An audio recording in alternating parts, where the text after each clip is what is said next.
Hi everybody, we're on March 16th, week 10. I have a few topics to discuss. I'm going to do it in three pieces. The first two pieces, rhetoric and working with statistics, are, I'm going to say, fairly light in content. The main reason I've introduced them at this point in the course is to give you some weaponry to use, number one, to protect yourself from making arguments that are defeatable or weak. But number two, part of academic writing means that you need to bring up arguments against yourself. And sometimes those arguments are inherently deficient anyways. And these are two tools that will help you scrutinize the arguments that you bring against yourself. And in so doing, you'll be able to assert the validity of your own arguments, certainly over those of the writers who are sort of taking up a position against yours. So we begin with rhetoric, and I have here two definitions of rhetoric. I'm just going to zoom this in and we'll scroll over. So rhetoric, the art of effective or persuasive speaking or writing, especially the use of figures of speech. These are noted fancy ways of talking about things and compositional techniques. It's got to do here, as it says, language designed to have a persuasive or impressive effect on its audience, but often regarded as lacking in sincerity or meaningful content. So rhetoric does not have a good reputation. It is really more focused on the ability to persuade without using logic. And it is completely separate from logic. So let me just scroll over here. There's another definition. Rhetoric is the art of persuasion which, along with grammar and logic, is one of the three ancient arts of discourse. So rhetoric aims to study the capacities of writers or speakers needed to inform, persuade, or motivate particular audiences in specific situations. Let's go back here. And so the definition is these devices or mechanisms by which we try to persuade people. The first one is audience and decorum. And what this basically means is you need to understand who your audience is. This is basically what you're doing in your secondary resource. You're trying to define your demographic, who they are, what tenor of discourse they like to use, whether their reading levels are grade 2 or grade 10 or grade 18, how difficult the language can be, whether or not they're visual learners or use other media for learning. That defines your audience. The definition of decorum, which I want you to keep in mind, means using the appropriate language and readability and visual reinforcements that are appropriate for your particular demographic. So decorum means matching the language and the style of persuasion to the needs of the audience/reader. And therefore, the secondary resource in this course is all about that notion of decorum. You can use decorum also as a way to persuade your secondary audience. It is not helpful in scholarly writing, but it certainly is helpful. Rhetoric and decorum are helpful in terms of working with secondary audiences. And the three main parts of rhetoric are as follows: logos, ethos, and pathos. And these are three different approaches to persuasion. Way back in the early part of the term, I have here slide number 28, the differences between these three different approaches. So logos is the appeal to reason. It is inductive arguing, and there is a link there you can follow. Pathos is an appeal to emotion. So logos is evidence or reason. Pathos is emotion, and they've given some examples here: honor, patriotism, empathy. These are more nobler feelings that human beings are capable of experiencing, and we want to appeal to those things as well. And finally, ethos, which is a rough category that contains a number of different definitions. The first is establishing, ethos means establishing your credibility as a speaker, that you need to establish that you know something about this field. The second thing that ethos refers to is establishing a rapport with your audience.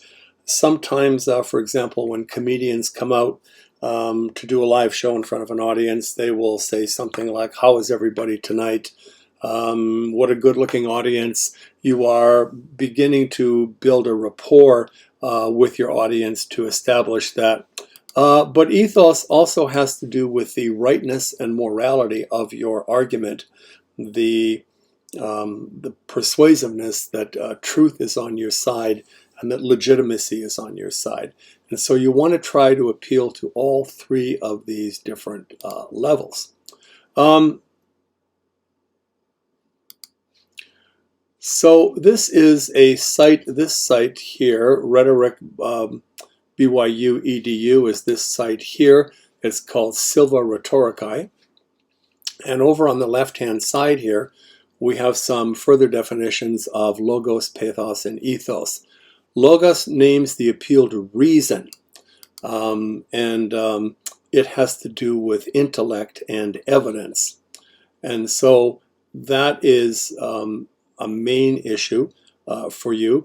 You note here that you can look for something called figures of reasoning, and there are all kinds of very fancy Latin names for ways to prove your intellectual legitimacy. I'm not saying you have to follow these, but I think if you focus generally on the notion of evidence to support a claim, you'll be in good shape. Pathos is the appeal to emotion. That is to say, not necessarily fear, although that could be certainly part of pathos, but higher emotions such as nobility, morality, a sense of duty to country, things of that nature. And there are some suggestions here for how to follow that. I think for our purposes, if you just refer to these as in your own way trying to make an emotional appeal to people. And finally, ethos here is defined as the persuasive appeal of one's character, especially as you establish it at the beginning of your discourse. So Aristotle says here that you need to appear both knowledgeable and benevolent, that you have to prove to your audience that you know what you're talking about and that you're not trying to lead them astray and that you're actually giving them the truth. Ethos always also has to do with the notion of what is right and proper. If, for example, you were to make an argument about the green environment and the necessity of keeping the environment safe and clean, that's an ethos argument. It's an appeal to what we inherently understand as what is right and proper. There are some phrases that I've given you here, some key devices of rhetoric. So for example, here's one called anadiplosis. So you can either search for it here or on the right side, you can look for it.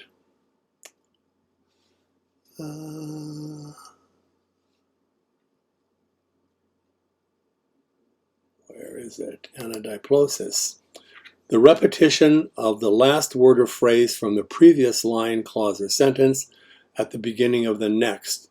So you can see here in this example, the love of wicked men converts to fear, that fear to hate, and hate turns one or both to worthy danger and deserved death.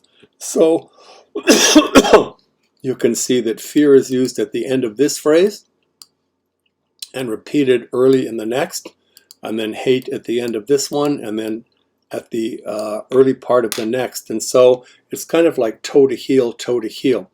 It is an oral way of persuading people because it actually builds on sound and makes people make connections by sound. Anyways, I invite you to look at some of these other things.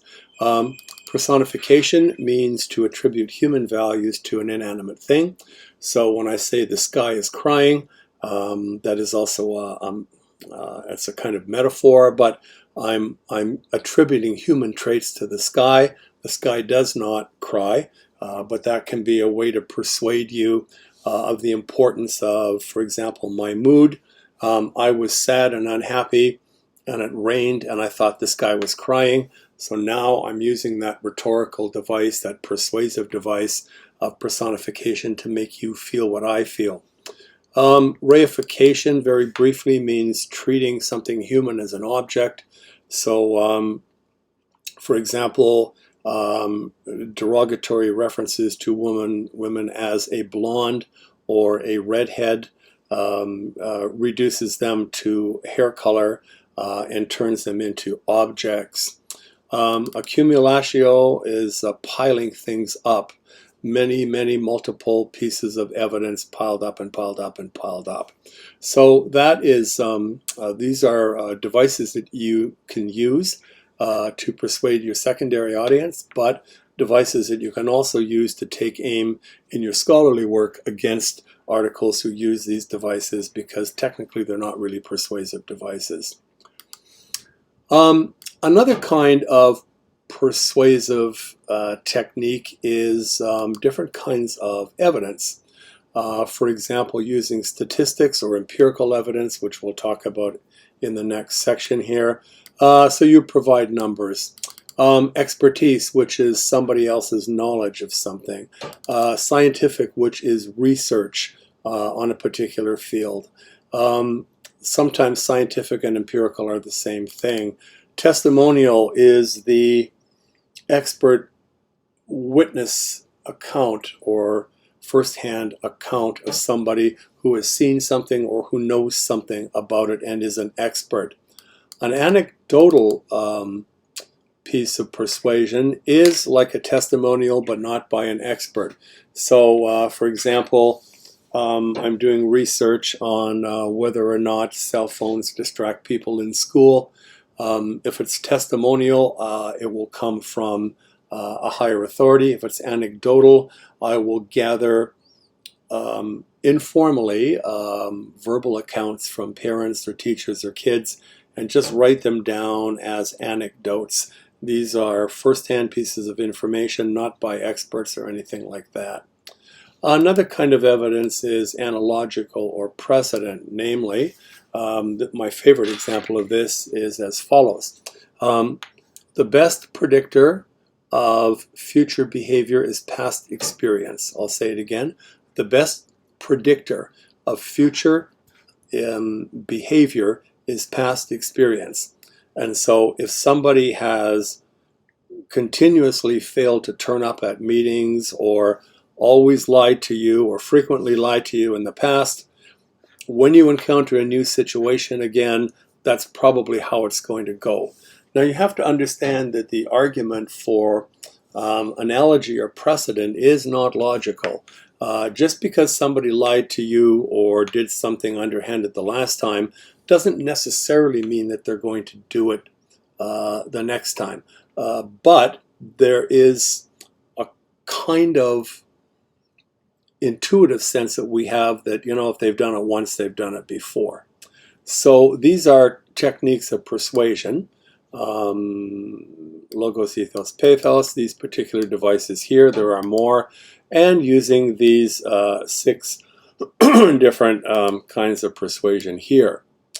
The other side of persuasion is fallacy.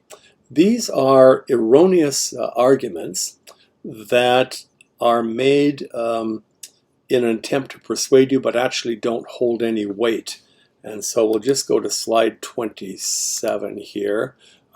This is a list of them here, so I've just taken it from this particular slide. Let me go through some of them with you. The first is conflation versus causality. Causality means A causes B to happen. And without A, there can be no B. Conflation simply means that the two things happen by accident at the same time. So let me give you a quick example by telling you a very bad joke about a scientist who was doing an experiment on a fly. And he trained the fly to jump on command, and demonstrated clearly that every time he told the fly to jump, the fly would jump. And then he pulled off all of the legs on the right side of the fly and told the fly to jump. And of course, the fly tried to jump but sort of fell over because only half of its legs were working. And then the scientist pulled off all the legs on the other side so that the fly was just kind of lying on its belly. And he said to the fly, jump. And of course, the fly couldn't jump. And the conclusion that the scientist came to is that when you remove the legs from flies, they go deaf.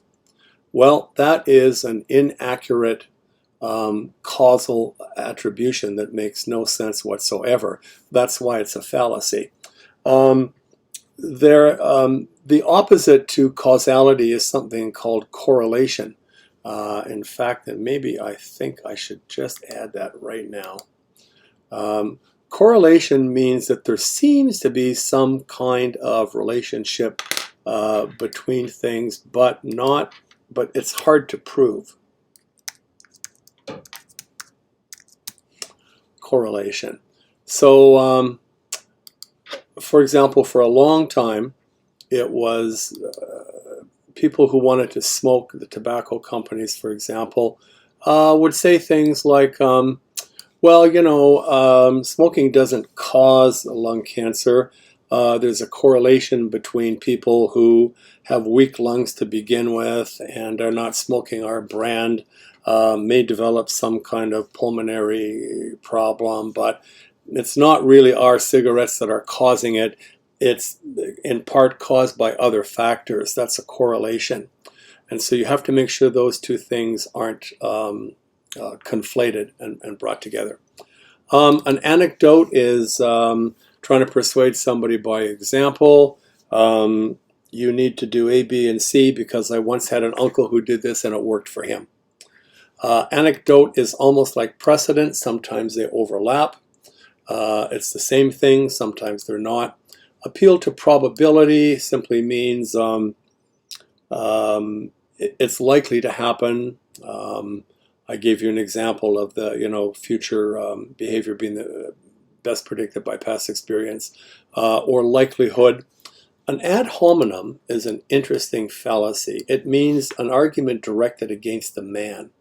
What does that mean? Well, that means let's say you have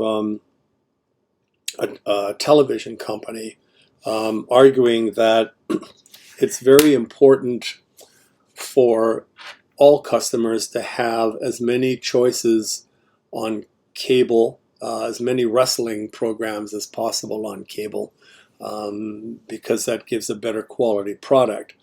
Well, the ad hominem argument says, well, that isn't a valid argument because you stand to benefit by having more channels on wrestling.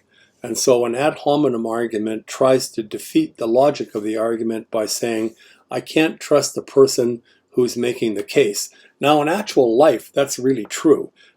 People argue from their own point of view.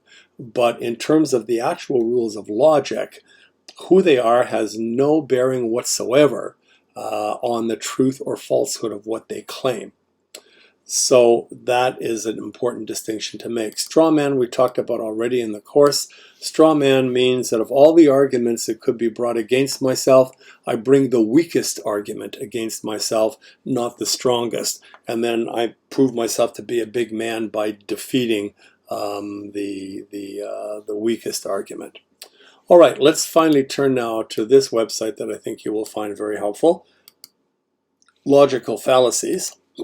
And there's 15 of them. Here's the straw man fallacy. This is an interesting fallacy here called the bandwagon fallacy. They give you an example here, but the definition is just because significant population of people believe a proposition is true doesn't automatically make it true. Popularity is not alone enough to validate an argument. But on the other hand, it is. This is why it's a fallacy, because it's sometimes partially true, but not inherently true.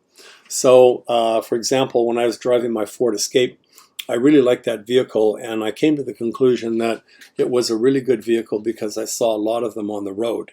That's the bandwagon fallacy. It basically means that everybody has found this to be a good vehicle, and because I see so many, it's just further confirmation that because all those people bought the vehicle, it is a good, solid vehicle. That's probably true. It's not altogether wrong, but it isn't inherently true. That's the point.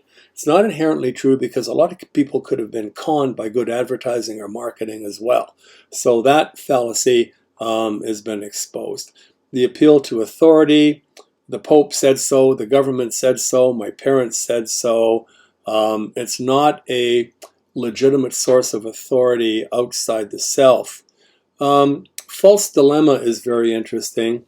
The example here, what you do is you set up a false dichotomy between only two choices, and then you deliberately pick a choice that is somehow in the middle, or you resist one that's in the middle. So here, this is the false dilemma. We can either agree with Barbara's plan or just let the project fail. There is no other option. So this is binary. When you say either we follow Barbara's plan or we don't do anything, that is a false dilemma because there may be alternative reasons in the middle. Hasty generalization you can look at on your own. Slothful induction you can look at on your own. Correlation causation I've also talked about already, but it's a clear definition there.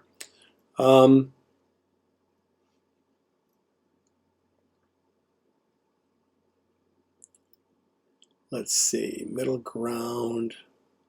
Burden of proof is an interesting fallacy. If a person claims that X is true, it is their responsibility to provide evidence in support of that assertion. It is invalid to claim that X is true until someone else can prove it not true. So, for example, the proof of is there a God? Well, you can't say that just because I can't prove it, you can't disprove it either, and so therefore we're not sure. So you can take a look at these. Again, the reason I'm giving you